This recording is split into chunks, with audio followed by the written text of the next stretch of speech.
इस तन में आग लगेगी, जब इसको जलाया जाएगा, जब इस तन को आग लगाया जाएगा। और आज वही इस भजन को बनाए श्री नागर जी महाराज ने कई वर्षों पहले बना लिया था, और उसकी लाइन आज सिद्ध करी जा रही है कि जब तन में उठेगी ज्वाला कोई पास ना आने वाला, तब हे भोलेनाथ इतनी कृपा करना कि आप नंदी लेकर आ जाना। क्योंकि परिवार, नाते, रिश्ते, कुटुंब, कबीले, ये कोई साथ तो आने वाले नहीं। कौन साथ देगा आपको?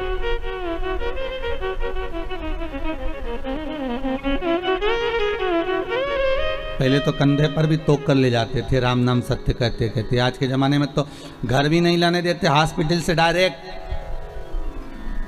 सीधे लकड़ी पर आग लगा देते हैं, बाद में कह देते हैं ये लो अस्थियां, थोड़ी बहुत तुम्हारे दादा परदादा पिता माता की है, जो करना हो कर लो।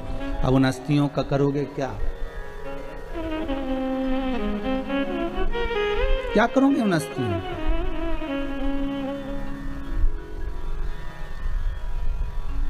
जब तन में उठेगी ज्वाला कोई पास ना आने वाला, सारे दूर खड़े खड़े देखते रहेंगे, आग लगाकर थोड़ी दूर पर खड़े हो जाएंगे, कोई साथ नहीं देगा। फिर साथ कौन देगा? तो शिव महापुराण की कथा कहती है कि माता के गर्भ में तू अकेला था, ना भोजन करता था, ना नौकरी करता था, ना तू सर्विस करता था, ना तू कमाने जाता था। माता के गर्भ में जैसे तू अकेला था तो तेरा भरण पोषण मैंने करा था। माता के गर्भ में तू पड़ा रहा तो तेरा ध्यान मैंने रखा था। माता के गर्भ में तू रहा तो तेरा भोजन देने का काम मेरा था। माता के गर्भ में जब तू पड़ा रहा तो तुझे जीवित रखने का कार्य मेरा था। तो भगवान शंकर की कथा कहती है कि मरने के बाद का भी टेंशन मत लेना कि लोग जलाकर दूर बैठ जाएंगे। दुनिया के लोग दूर बैठकर तुझे देखते रहेंगे आग लगते हुए, पर शंकर कहते हैं कि तूने अगर मेरा एक बार भी नाम लिया है तो मैं नहीं देख पाऊंगा, मैं तुझे जाकर अपनी बाहों से लपेट लूंगा, अपनी बाहों से लगा लूंगा। किसी ने कहा शंकर भगवान को और कोई भस्म नहीं मिली रमाने के लिए? शंकर भगवान को और कोई भस्म नहीं दिखी रमाने के लिए? अरे गाय के गोबर का कंडा बनाकर उसकी भस्म बना के शंकर जी लगा लेते? नहीं नहीं नहीं। किसी वृक्ष को जलाकर भगवान शंकर उसकी भस्म लगा लेते? नहीं। किसी पत्तियों को जलाकर शंकर भगवान उसकी भस्म रमा लेते? नहीं। पर शंकर भगवान ने भस्म किसकी रमाई? वो भी मुर्दे की।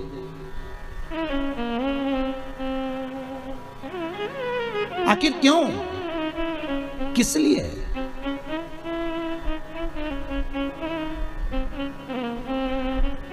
शंकर भगवान ने कहा कि ये जो जीव जिसको मैंने जन्म दिया है, जिसको मैंने पैदा किया है, इसके गर्भ में मैं इसके साथ में था।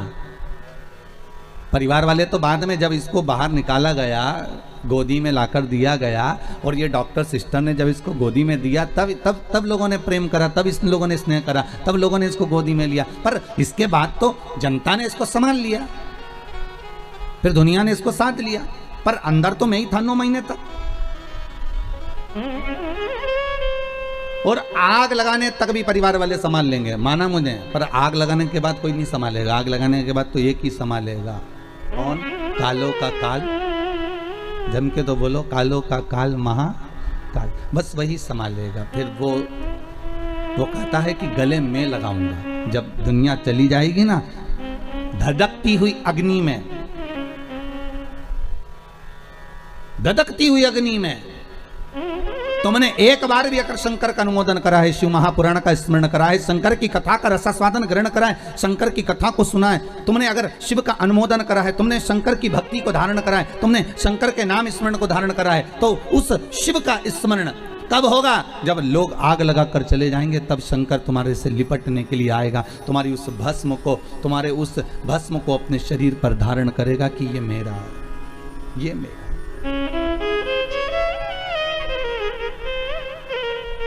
ये जो भस्म है इसकी शरीर की, ये मेरी द्वारा दी हुई है, मेरी।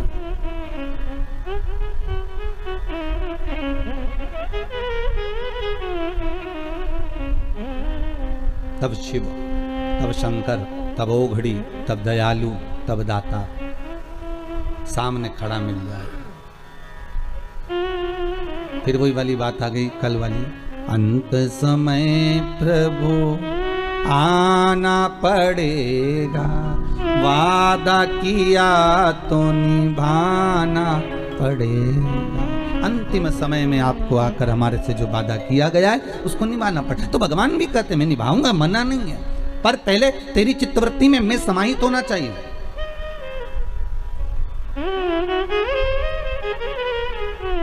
शिव कह रहे हैं तुम्हारी चित्तवृत्ति के भीतर मेरा समाहित होना जरूरी है।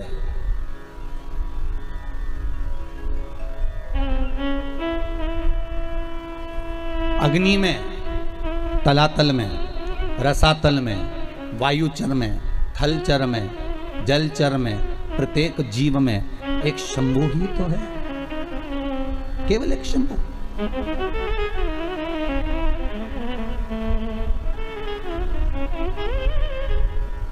वो समाहित हो जाए।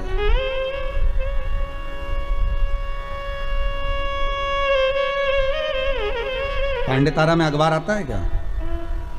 अरे बोलो तो, अखबार आते हैं, पढ़ते हैं यहाँ? अच्छा, शहरों में भी लोग बहुत पढ़ते हैं, गांवों में भी बहुत पढ़ते हैं अखबार। जहां अखबार छपता है ना, वहां पर बहुत बढ़िया कोरा कागज आता है, बहुत बढ़िया, और उस कोरे कागज पर फिर न्यूज़ छापी जाती है। बोलो सही है कि गलत है? अरे बोलो तो, सही है ना? वहां न्यूज़ छापी जाती है। कितने अखबार निकलते हैं, ढेर। इतना कोरा कागज अखबार की उस कंपनी में, उस फैक्ट्री में आता है, उस छपाई मशीन में आता है, ढेर अखबार आएगा और लोग उस पर अखबार पर न्यूज़ छापेंगे।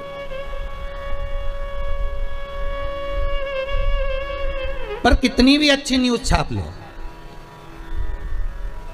कितनी भी बढ़िया न्यूज़ छाप लो, आखिरी में उस अखबार के कागज पर पोया जलेबी ही खाएंगे। अरे बोलो सही है कि गलत है? मुरमुरा ही खाएंगे उस अखबार के कागज पर। तुम कितनी भी बढ़िया न्यूज़ छाप लो, पर वो अखबार के कागज पर भले कितनी भी जोरदार न्यूज़ छापो, अच्छी से अच्छी छापो, पर उस पर लोग मुरमुरा खाएंगे, या फिर पोया खाएंगे, या समोसा खाएंगे, कचौड़ी खाएंगे, जलेबी खाएंगे, या उस पर कुछ भी रखकर खाएंगे, पर वो अखबार का टुकड़ा बाद में किसी काम का नहीं रहेगा, फेंक दिया जाएगा। बोलो सही है कि गलत है? उसकी जो शांति वो घट गई, उसमें पोया जलेबी खाया गया। और मान लो जो कोरा कागज अखबार की फैक्ट्री में गया, जो कोरा कागज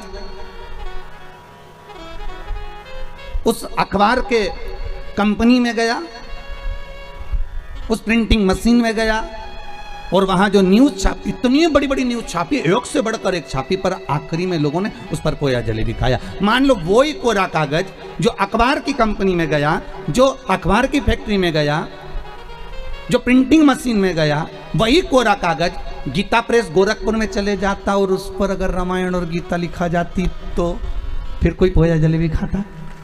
अरे बोलो तो जम के, कोई खाता पोया जलेबी? नहीं। फिर क्या करते उसको? लाल कपड़े में बांधकर, संजोकर, साध कर उसकी पूजन करते। फिर उस पर ना तो कोई पोया खाता, ना कोई जलेबी खाता, ना कोई मुरमुरा खाता। बस जैसे अखबार कंपनी में कोरा कागज गया तो उस पर न्यूज़ तो छपी, अच्छी अच्छी छपी, पर उसके बाद भी पोया जलेबी खाया गया। पर वही कोरा कागज जब गीता प्रेस गोरखपुर में गया और वहां प्रिंटिंग प्रेस पर रामायण की चौपाइयां, गीता के श्लोक जब लिखे गए, भागवत रामायण गीता लिखी गई, तो किसी ने उसमें मुरमुरा नहीं खाया, किसी ने उसमें समोसा नहीं खाया, किसी ने उसमें पोया जलेबी नहीं खाया। बस यही हमारा जीवन है। इस कोरे कागज को संसार की कंपनी में डालोगे तो यहां जो छपाई होगी वो मुरमुरा खाने की काम आएगी, और ये जो शरीर है इसको भगवान की भक्ति में डालोगे तो ऐसी प्रिंटिंग होगी कि ये भगवान के काम आ जाएगी। ये कोरा कागज है। इस कोरे कागज को तुम चाहो तो अखबार जैसा बना दो, इस कोरे कागज को तुम चाहो तो रामायण जैसा बना दो। ये कोरा कागज है, मर्जी तुम्हारी है कि कौन सी प्रिंटिंग मशीन में इसको प्रिंट करवाएं।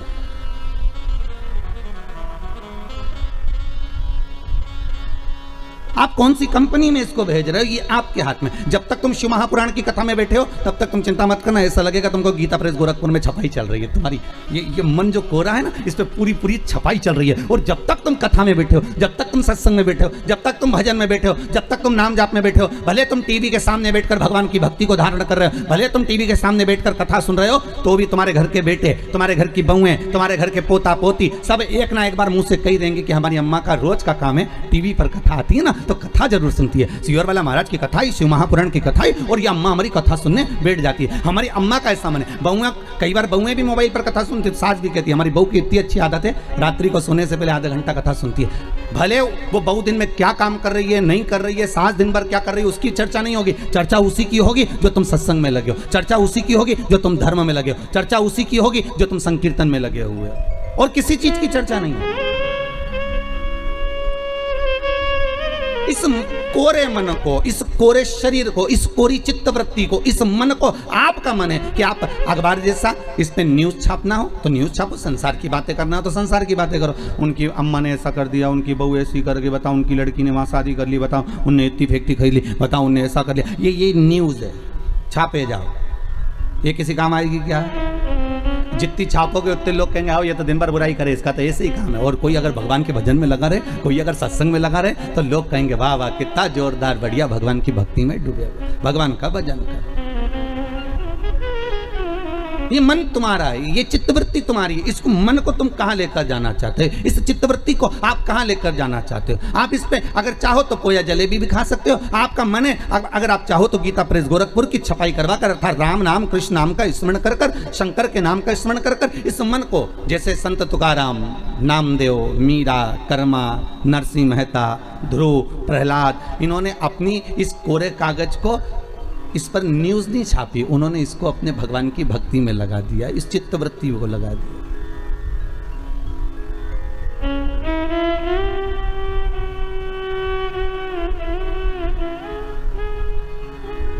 फिर उन्होंने इस संसार सागर से कोई मतलब रखा ही नहीं। फिर तो उनकी चित्तवृत्ति में जो समाहित हुआ वो केवल भगवत नाम, फिर कुछ सूझा ही नहीं। बल्कि और इंद्र को आना पड़ा, वो ध्रुव और प्रहलाद के पास में, और इंद्र को आकर कहना पड़ा कि हमको कुछ आपसे मांगना है। तो पूछ लिया ध्रुव जी ने, पूछ लिया प्रहलाद जी ने, आपको क्या चाहिए, बोलो क्या दिया जाए, क्या प्रदान करा जाए। तो कहा आपने जो पुण्य करा है, आपने जो दान करा है, आपने जो सत्कर्म करा है, आपने जो पुण्य धारण करा है, वो पुण्य हमको दे दीजिए, वो पुण्य हमको प्रदान कर दीजिए। देखिए इंद्र के पास में अगर मांगने के लिए कुछ नहीं था तो पुण्य मांग कर ले गए। और आपसे भी निवेदन करूंगा, ये पुण्य जो आप कर रहे हो ना, ये सत्कर्म जो कर रहे हो, ये बघेल परिवार अगर शिव महापुराण की कथा करवा रहा है, अगर आज स्वर्गीय श्री राज बहादुर सिंह के अगर ये पुत्र कथा करवा रहे हैं, ये पुण्य जो एकत्रित कर रहे हैं, ये पुण्य कोई साधारण नहीं हो सकता। ये पुण्य की प्रबलता बड़ी प्रखर होती है हमारी, बड़ी।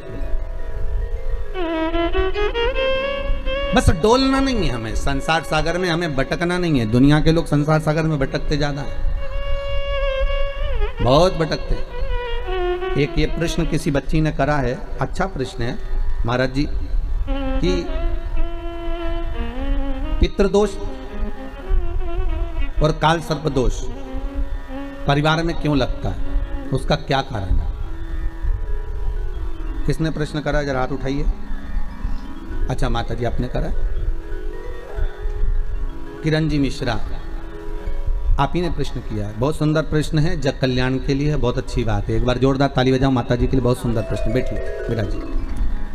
पितृदोष और काल सर्प दोष क्यों लगता है, केवल एक शंकर की आराधना से समझें। महाराज भगवान शंकर को जब जलंधर की पत्नी वृंदा, जलंधर के जब प्राण छूटे, तो जलंधर के प्राण छूटने पर वृंदा जब तुलसी का क्यारा बन गई, और वो वृंदा ने श्राप दे दिया, हे शिव, ये नारायण आपने मेरे साथ छल करा है तो आप शालिग्राम बनोगे, पत्थर बनोगे। पर शंकर आपने मेरे पति को मारा है तो आपका चढ़ा हुआ जल कभी मुझ में नहीं जाएगा। तुलसी के क्यारे में शंकर का चढ़ा हुआ जल कभी नहीं जाना चाहिए। आप लोग अगर भगवान को थाली में, आपके घर में भगवान हैं बहुत सारे, होते हैं आप लोगों के, सभी लोगों के यहाँ होते हैं बहुत सारे भगवान, ठीक है, गणेश जी भी हैं सब क्या, अरे बोलो तो लड्डू गोपाल भी हैं, फिर देवी देवता भी हैं बहुत सारे, फिर शंकर जी भी हैं, तो सबको एक ही थाली में रख लिया और थाली में रखकर सबने उनको स्नान कराना चालू कर दिया।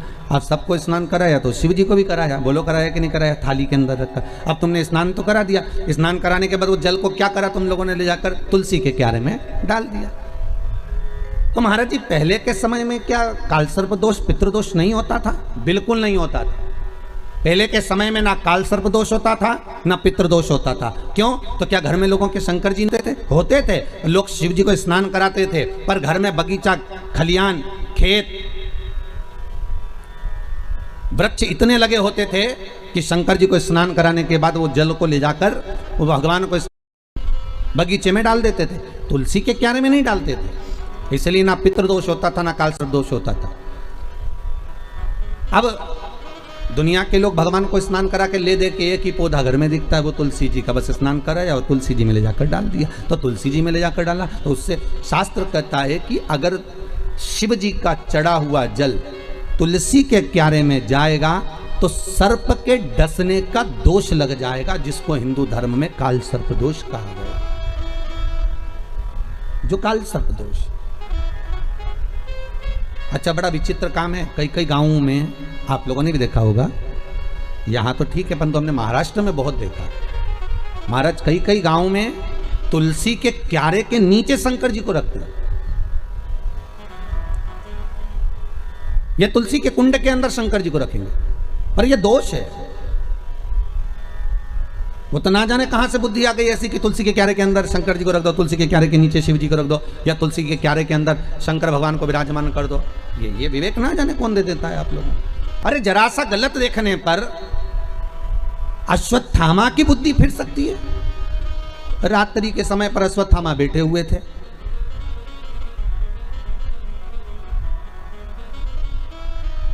और रात्रि के समय पर अश्वत्थामा बैठे, और बैठे बैठे अश्वत्थामा ने क्या देखा कि एक वृक्ष के कोटर में कौवे के अंडे रखे हुए हैं, कौवे के बच्चे रखे हुए हैं, और एक उल्लू रात्रि के समय पर उड़ता उड़ता आया और वो कौवे के अंडों को उसने, रात के समय कौवा जब सो गया तो उसके अंडों को, उसके बच्चों को मार दिया। किसने? उल्लू ने। अश्वत्थामा ने देख लिया इससे जोरदार कोई काम नहीं हो सकता। अगर ये पांडव जीते, नेत्र खुलने के बाद अगर नहीं मर रहे, तो एक काम करता हूं, जैसे उल्लू रात को आया और उसने कौवे के अंडों को मार दिया, कौवे के बच्चों को मार दिया, तो अश्वत्थामा ने भी विचार करा एक काम करता हूं, मैं भी सोते समय पर जाता हूं और मार देता हूं। और अश्वत्थामा ने करा क्या, जब पांडवों के पुत्र सो रहे थे और अश्वत्थामा उनको सोते हुए को मार आया, सोते हुए। बस केवल रात्रि को एक जरा सा एक लीला देखी और उस बुद्धि में, अश्वत्थामा के उस विवेक में वो समाहित हो गया। गलत चीज लोगों की बुद्धि में तुरंत आ जाती है कि हाँ हाँ उसने ऐसा करा, उसने तुलसी जी के क्यारे में शिवलिंग रखा तो अपन भी रख लो, उसने ऐसा करा तो अपन भी ऐसा कर लो, और उसने यूं करा तो अपन भी ऐसा कर लीजिए। पर शंकर की कथा करें नहीं भाई, ये थोड़ा वंचिता होना चाहिए। महाराज जो शास्त्र सम्मत हो उसका स्मरण करना चाहिए। पहले के समय में दो दोष नहीं रहते थे, ना पितृदोष रहता था ना काल सर्प दोष रहता था। काल सर्प दोष कब आया? जब आप लोगों ने भगवान का चढ़ा हुआ जल, शिव जी का चढ़ा हुआ जल तुलसी में चढ़ाना प्रारंभ करा, तब काल सर्प दोष आया। और पितृदोष पहले नहीं होता था। क्यों? क्योंकि लोग घर के मटके में से, घर के हंडे में से, घर के परिंडे में से लोटा भरकर पानी लेकर जाते थे और शंकर को चढ़ाते थे। घर का जो रसोई घर होता था वो बीच केंद्र में होता था, रसोई घर घर के मध्य में होता था, तो वहां से जब पानी लेकर जाते थे, वो परिंडा, मटका, हंडा पितरों का स्थान माना गया है। वहां से जब पानी भरते और ले जाकर शंकर जी को चढ़ाते, तो पूरे घर में से पानी निकलकर जब शिव को चढ़ने के लिए जाता था तो पूरे घर का वास्तु दोष, पितृदोष समाप्त हो जाता था। अब आज के जमाने में मंदिर का लोटा उठाकर, मंदिर का पानी भरकर शंकर जी को चढ़ा देते हैं, तो ना वास्तु दोष समाप्त होता है, ना पितृदोष समाप्त होता है, ना कालसर्प दोष समाप्त होता है। पहले भी कथा में कहा, परसों की कथा में कहा कि लक्ष्मी जी अपने पास का अगर कोई सामग्री शिव जी को चढ़ा देती तो शंकर प्रसन्न हो जाते, पर लक्ष्मी जी ने करा क्या, जल भी लाई तो पार्वती की यहां से लाई। लक्ष्मी जी अगर जल लेकर आ रही है तो पार्वती की यहां से लेकर, आपके पास में जो है आप शंकर को वो समर्पित करो। आपके पास में जो हुआ वो शंकर को दीजिए। और शंकर एक बात और कहते हैं कि मुझे दिखावा कर कर मत दीजिए, जो आपके पास में है, जो अपना है वो दो। और जो श्रेष्ठ हो, श्रेष्ठ जो श्रेष्ठ है वो कहा। मात्र एक चावल का दाना, कितना जम के बोलिए, एक चावल का दाना शंकर जी को चढ़ाओ, पर आखा चढ़ाओ। कैसा चढ़ाना है? आखा, मतलब खंडित नहीं होना चाहिए। एक बेलपत्र शिव जी को चढ़ाओ, पर आखी चढ़ाओ। 4 दिन में आज हमारा दिल बड़ा खुश है। 5वें दिन उसका एक कारण है। 5 दिन से 4 दिन से शंकर जी पे जो बेलपत्र चढ़ रही थी पोथी पर, वो सब जजमान जो तोड़ कर दे देते थे, खंडी टूटी फूटी सब चढ़ जाती। पर आज भले छोटी सी बेलपत्र है, पर आज जो चढ़ी है बाबा की कृपा से वो पूर्ण चढ़ी है। तो आज दिल खुश हो गया ये देखकर कि शिव महापुराण पर आज जो बेलपत्र समर्पित करी वो भले कम चढ़े, भले कम चढ़े, एक चावल का दाना चढ़ा पर आखा चढ़ा।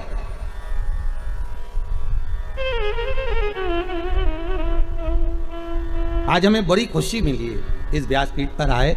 जब बेलपत्री थोड़ी सी हाथ में आई तो देखा कि भले छोटी सी है पर सुंदर कितनी है। आज बाबा इसको अंगीकार करेंगे, स्वीकारेंगे। शिव महापुराण की पोथी नहीं होती महाराज। 7 दिन, 9 दिन, 5 दिन, जितने दिन तक शिव महापुराण जिस जगह पर रखी रहती है, जिस कुल में, जिस परिवार में, जिस भाव में रखी रहती है, वहाँ पर ये 12 ज्योतिर्लिंग 7 दिन के लिए विराजमान होते हैं। उस पर चढ़ाई गई बेलपत्री का फल 12 ज्योतिर्लिंग पर चढ़ाई गई बेलपत्री के फल के बराबर होता है। 12 बेल ज्योतिर्लिंग के बराबर है माँ। उसका फल एक आनंदी, बड़ी प्रसन्न।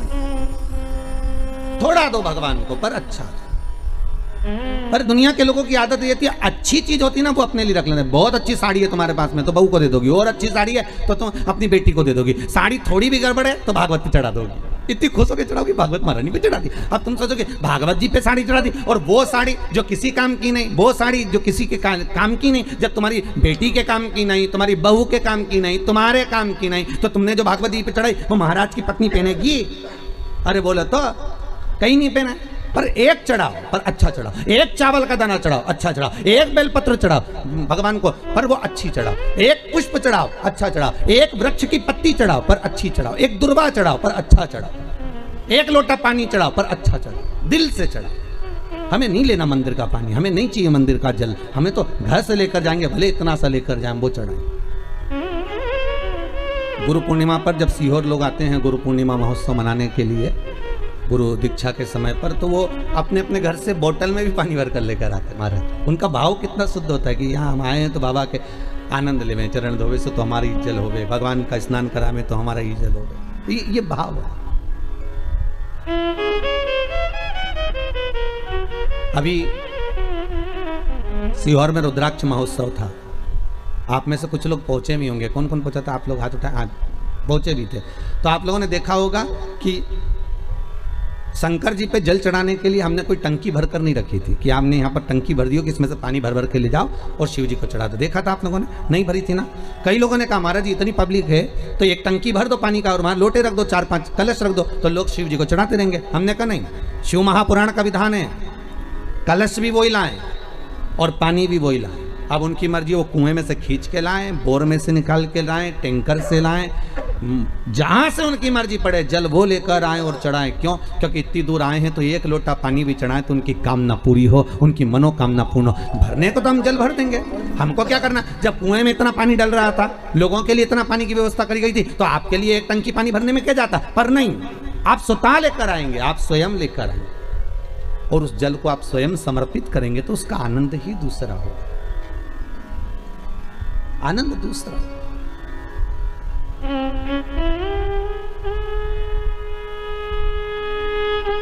गंगा जली खोली है कभी किसी ने? किसी के यहाँ गंगा जली खुली है?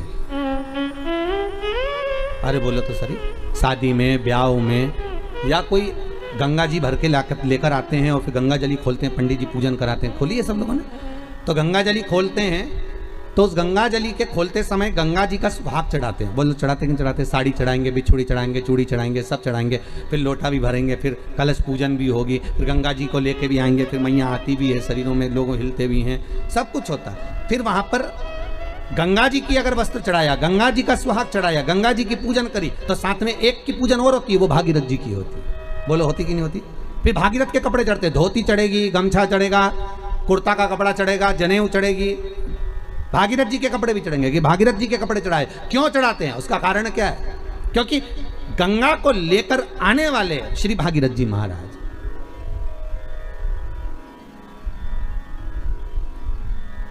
अगर हम केवल गंगा की आराधना कर लेंगे तो गंगा उतना फल नहीं देगी जितना देना चाहिए। अगर हमने भागीरथी गंगा का स्मरण करा कि हे भागीरथ महाराज, आप गंगा को लेकर आए थे, 60,000 काकाओं के उद्धार के लिए लेकर आए, राख के ढेर बन गए थे संत के, केवल एक दृष्टि से वो राख के ढेर बने, 60,000 काकाओं का उद्धार। हे गंगा मैया, भागीरथ जी महाराज लेकर आए गंगा को। तो इसलिए हमारा हिंदू धर्म कहता है कि जब गंगा जली खोली जाती है, गंगा की पूजन करी जाती है, गंगा जली का उत्सव जब करा जाता है, तो सबसे पहले भागीरथ की पूजन करी जाती है कि भागीरथ महाराज इस गंगा को लेकर आए हैं। तो हे भागीरथ जी, आप गंगा को लेकर आए, आप ही से सीखकर हम गंगा जी को हरिद्वार से, प्रयागराज से, इलाहाबाद से हम भरकर लेकर आए हैं। ऐसी कृपा करना गंगा मैया, जैसे आपने भागीरथ बाबा के 60,000 काकाओं का उद्धार करा था, वैसे हमारे पूर्वजों का भी उद्धार कर देना। इस भाव से हम गंगा जी की पूजन करते हैं, भागीरथ के साथ करते। अकेली गंगा नहीं पूछते,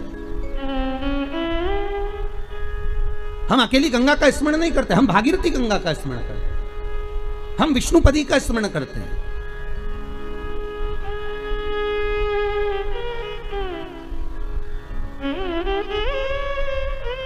तू अकेली ना रहे, सर्व जगत के सुख के लिए तू आनंद देने वाली मां है प्रकट।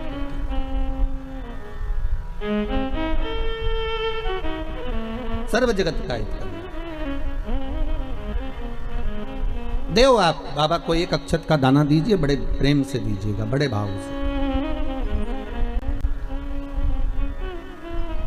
एक साधे सब सजे, सब साधे विसरा। आप अगर शिव जी का भजन कर रहे हो तो शंकर की भक्ति में ऐसे डूब जाओ, ऐसे डूब जाओ कि फिर शिव के सिवा कोई सुहाए।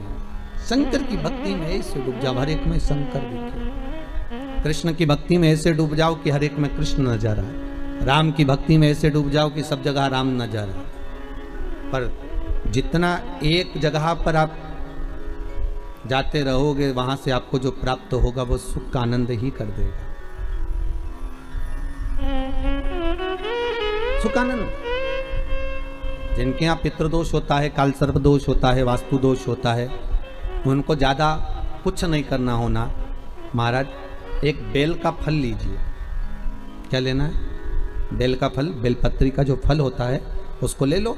उसके अंदर का जो गुर्दा होता है, अंदर का जो भाग होता है, उसको निकाल लीजिए और उस बेल के फल में आटा सेक कर उसमें शक्कर मिलाकर उसको उसके अंदर भर लीजिए। अमावस्या के दिन सुबह 10 बजे से पहले उस बेल फल में, जिसमें तुमने पंजेरी भरी है, आटा सेक कर भरा है शक्कर के साथ में, उसको अपने घर में घुमाने के बाद में जिसको कालसर्प दोष बताया है, पितृदोष बताया है या वास्तु दोष का स्मरण बताया है, घर में सब दूर घुमाकर अपने परिवार का हाथ का स्पर्श कराकर पीपल के पेड़ के नीचे तक खड्डा खोदकर उस बेलपत्र के उस फल को दाब दीजिए। उस फल को उसमें दबा दीजिए। महाराज, केवल एक अमावस्या करना रहता है, पितरों के दोष से मुक्ति मिलती है और हमारे घर के कार्य सफल होना प्रारंभ हो जाते हैं। कार्य की सफलता होती है, कार्य में सफलता प्राप्त होने लगती है।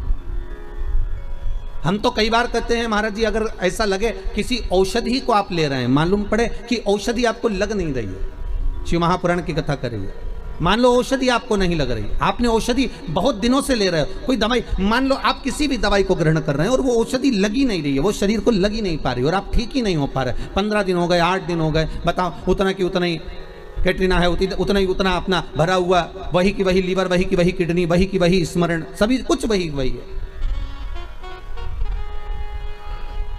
उतना की उतना ही। बीपी भी ऊंचा नीचा चल रहा है पर लेवल में नहीं आ रहा, शुगर भी लेवल में नहीं आ रही। तो प्रयास करा करो महाराज, बेलपत्री के फल का जो गुर्दा है, अंदर का जो भाग है फल का, उसको पानी में गला लीजिए और प्रदोष की प्रदोष, कम से कम प्रदोष नहीं हो और बीमारी जरा दवाई लगी नहीं रही हो तो बिना प्रदोष के भी कर सकते हो। उसको पानी में गलाइए, आधा घंटा पानी में, जैसे आपको सुबह मंदिर जाना है 10 बजे तो सुबह स्नान कर कर कम से कम 6:30-7 बजे उसको पानी में गला दीजिए और उस बेले के फल का गुर्दा सा गला हुआ पानी शिव जी को ले जाकर समर्पित कर दीजिए। महाराज उस पानी में से थोड़ा सा 1 चम्मच पानी शिव जी पे चढ़ा हुआ लेकर आ जाइए। उस पानी को जो बीमार व्यक्ति है उसको औषधि देने से पहले मात्र आधी चम्मच से भी आधा चम्मच उसको दे दीजिए। भगवान शंकर का श्री शिवाय नमस्तुभ्यम का जाप कर कर उस पानी को देने के बाद अगर आप औषधि देंगे तो ये पक्का है कि औषधि अपना कार्य करना प्रारंभ कर देगी और वो स्वस्थ होना प्रारंभ हो जाएगी। वो स्वस्थ होना औषधि ही के लिए। शंकर पर चढ़ी हुई भस्म, शंकर पर चढ़ा हुआ बेलपत्र, शंकर पर चढ़ा हुआ एक पुष्प भी औषधि का कार्य करता है। शिव महामृत्युंजय। अरे मार्कंडू जी के पुत्र मार्कंडे जो शंकर की आराधना में डूबे हुए थे, जिनकी उम्र कम थी, जिनकी आयु मात्र 12 वर्ष की थी और प्राण छूटना थे, और वो मार्कंडू जी के पुत्र मार्कंडे जी भगवत स्मरण में ऐसे डूब गए कि उनके मुख से महामृत्युंजय मंत्र का उद्घोष हो गया।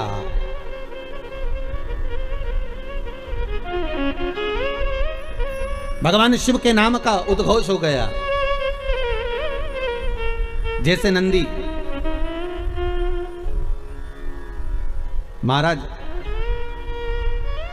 शिलाद नाम का ब्राह्मण जिनको ऋषि भी कहा गया है, जिनका नाम था शिलाद। क्या नाम है उनका? जम के बोलिए। शिलाद ब्राह्मण है, ऋषिवर है। और शिलाद ब्राह्मण है, ऋषि हैं,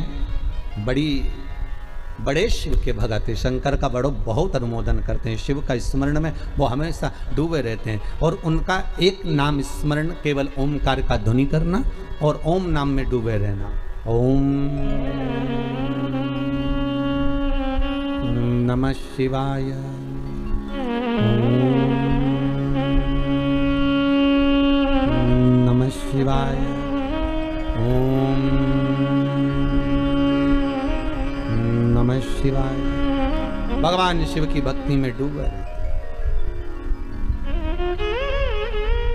अब उनकी धर्मपत्नी से संतान नहीं, औलाद नहीं, बड़े दुखी है, बड़े दुखी।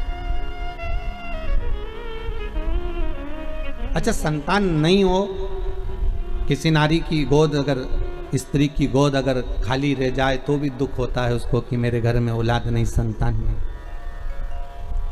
हम कई बार कहे, आज फिर कहते हैं, ये टेस्ट भी बाद में कराना, सारी जांचें बाद में कराना। एक बार शंकर का भजन कर कर देख लो। पिछले वर्ष कथा में तुमरुका जी की जो कथा कही थी, यूट्यूब पर डली हुई, अगर आप लोगों ने नहीं सुनी हो तो उसको निकालना यूट्यूब पर। श्री तुमरुका शिव महापुराण की कथा हमने कही थी, तुमरुका जी का व्याख्यान, उसमें वर्णन किया था। सब जगह से अगर हार जाओ और सारे रिपोर्ट आपकी आपने सब दूर दिखा ली, तो एक बार शंकर पर भरोसा कर कर तुमरुका जी का नाम लेकर सफेद आंकड़े की जड़ को शिव जी पे से रजस्वला धर्म के 7वें दिन 21 बार घुमा लो। नाम गोत्र बोलकर कमर में लाल धागे में बांध लो। पीपल के पत्ते शिव जी को चढ़ाओ, उठा कर लाओ। उस एक पत्ते को रात्रि को गाय के दूध में उकालो और उस दूध को दोनों पति पत्नी पियो। साथ रहिए, समय आएगा, बाबा चाहेगा तो 3 या 4 महीने में गर्भ ठहर ही जाएगा। सारे डॉक्टर को दिखा लिया अपनी जगह, टेस्ट भी करवा लिया अपनी जगह, पर एक बार प्रयोग, और वो विश्वास रखकर करना पड़ेगा। शंकर पर जो भी कार्य कर रहे हो आप, जो उपाय कर रहे हो आप, शिव का स्मरण कर, भगवान पर अगर विश्वास रखोगे, भरोसो दृढ़ इन चरणन करो, श्री वल्लभ नख चंद्र छटा बिन सब जगह ही अंधेरो। अगर भरोसा है तो शंकर है, और भरोसा नहीं तो शिव कहां से। विश्वास लेकर अगर आए हो तो काम तो होगा। ये लोग काशी से आए हुए हैं, विश्वास लेकर ही तो आए होंगे कि हम जाएंगे शंकर की कथा में तो बाबा कृपा जरूर करेगा। कई लोग यहाँ पर बैठे हुए हैं जो आज विश्वास लेकर आए हुए हैं, दूर दूर से आए हुए हैं, केवल विश्वास लेकर कि भगवान कृपा करेगा किसी न किसी रूप में, मुझे विश्वास है कि बाबा मेरी सुनेगा। और फिर कहता हूं, कथा में अगर आपने मन लगा लिया, भले टीवी चैनल के माध्यम से श्रवण कर रहे हो, भले मोबाइल के माध्यम से श्रवण कर रहे हो, भले पंडाल में सुन रहे हो, बाबा से अगर दिल से आपने अगर कह दिया तो 3 महीना बहुत होता है सब कामना पूरी होने के लिए। मेरा बाबा आपको कुछ ना कुछ दे ही देता है, बस आपकी रुचि के अनुसार सुख प्रदान कर ही देता है। आप उस पर विश्वास, भरोसा, भटकना नहीं है हमको, मार्ग से विचलित नहीं होना। कई लोगों की आदत रहती है, पहले राम जी के पास चले जाएंगे, राम जी से काम नहीं होगा तो कृष्ण के पास चले जाएंगे, कन्हैया जी से काम नहीं होगा तो हनुमान जी के पास चले जाएंगे, हनुमान जी से नहीं होगा तो शंकर जी के पास चले जाएंगे। पर शिव महापुराण की कथा कहती है, गुरु जी के 2 चेले, गुरु जी ने दोनों चेलों से कहा, जाओ जमीन खोदो, 50 फीट पे पानी निकलेगा और मेरे लिए लोटा भर के पानी लेकर आओ। चेलों ने मन में कर विचार करा, बताओ पानी इतना सारा पड़ा, वो पी लो, मैं 50 फीट खोदें फिर पानी लाए। जाओ दोनों 50 फीट खोदना, पानी निकलेगा और लेकर आना, मेरे को पानी पीना है, जाओ जरा। दोनों चेले चले गए, एक गया तो खोदता गया, खोदता गया, खोदता गया, खोदता गया, दूसरा गया तो उसने यहाँ खोद लिया, फिर वहाँ खोद लिया, फिर वहाँ खोद लिया, पानी नहीं निकला। 50 फीट तक एक चेला था तो वो खोदता गया और पानी निकल गया, लोटा भर के लेकर आया। गुरुजी ने पूछा पानी निकल गया? आओ। दूसरे से पूछा तुझे नहीं निकला? नहीं। गुरुजी ने पूछा तूने खोदा था? बिल्कुल, चलकर देख लो। गुरुजी गए देखने के लिए, गुरुजी ने देखा तो उसने क्या करा, थोड़ा यहाँ खोद लिया, थोड़ा वहाँ खोद लिया, थोड़ा वहाँ खोद लिया, थोड़ा वहाँ खोद लिया, पानी नहीं निकला। और एक चेले से पूछा तूने कैसे निकाला? तो कहते एक ही खड्डे को मैं खोदता गया, खोदता गया, खोदता गया तो पानी निकल गया। यहाँ शास्त्र वही कह रहा है, एक पकड़ो और एक जगह ही खोदते रहो, शंकर जी का भजन करते रहो।